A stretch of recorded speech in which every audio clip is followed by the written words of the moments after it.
Au début du XXe siècle, dans une bibliothèque religieuse du nord de l'Italie, un prêtre accomplit une tâche ordinaire. Il classe, il range, il remet de l'ordre dans le passé. Il ne cherche pas un trésor, il cherche seulement à faire taire le désordre. Dans une boîte oubliée, au fond d'une réserve, il découvre des partitions, beaucoup de partitions. Une écriture dense, pressée, presque fébrile. Il ne comprend pas encore ce qu'il a trouvé. Alors il montre ces pages à ceux qui savent lire la musique, et peu à peu ils comprennent. Ce n'est pas une archive, c'est une voix.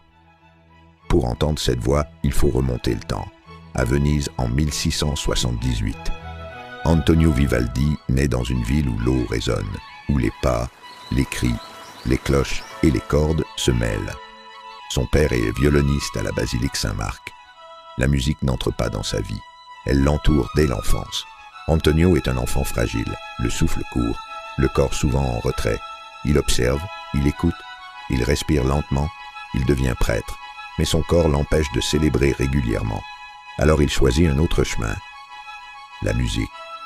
À l'Ospedale della Pietà, un orphelinat pour jeunes filles, Vivaldi enseigne le violon. Il compose pour elles, pour leurs mains, pour leur énergie contenue. Très vite, quelque chose naît.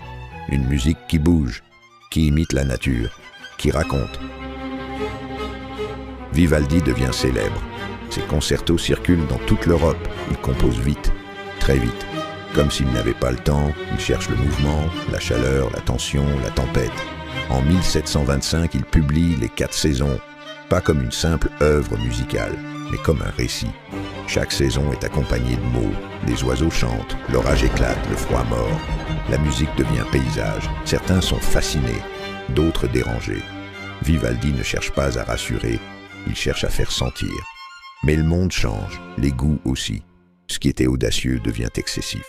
Vivaldi voyage, Mantoue, Rome, puis Vienne. Il vend ses œuvres, parfois pour presque rien.